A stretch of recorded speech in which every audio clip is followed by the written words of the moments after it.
Diary of a Wimpy Kid, Roddick Rules. This is the new animated sequel to the animated film that they dropped last year on Disney Plus. And to be honest, unlike last year's movie, I was not anticipating this movie, and that's because the first movie was exciting because we'd had this live action set of movies. There's about four of them. We all were we all enjoyed the first three, and then we got the last one, which no one saw, no one cared about.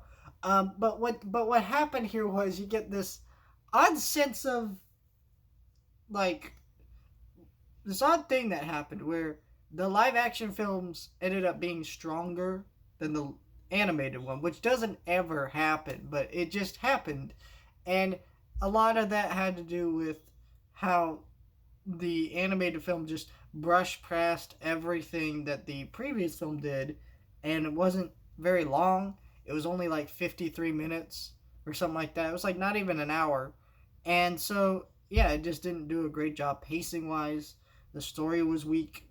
Um, and so it just didn't wasn't great. And also, I was also dreading this one because the actor who played Roderick in the original films was perfect casting. You're never gonna get a better Roderick than that Roderick, and so even voice acting is still like hesitant. But I watched this movie and I'm surprised. I actually enjoyed it because I think they learned from the mistakes of the first film in this series. Like, so in the first movie of this series, it was just not very good pacing wise. Like I said, it was like less than an hour. This one is an hour and 17 minutes, so it's like a real movie.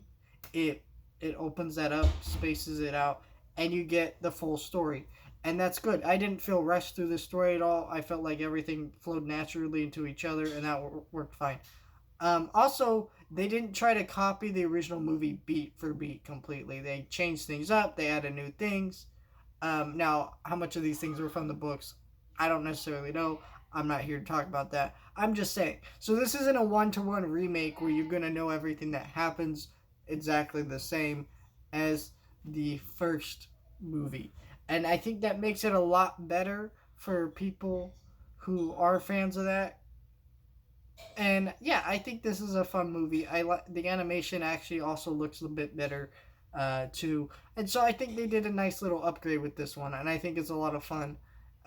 If you like the Diary of a Wimpy Kid stories, like the books and the movies, because this is a good movie, and I enjoyed it. I had a great time. So, yeah.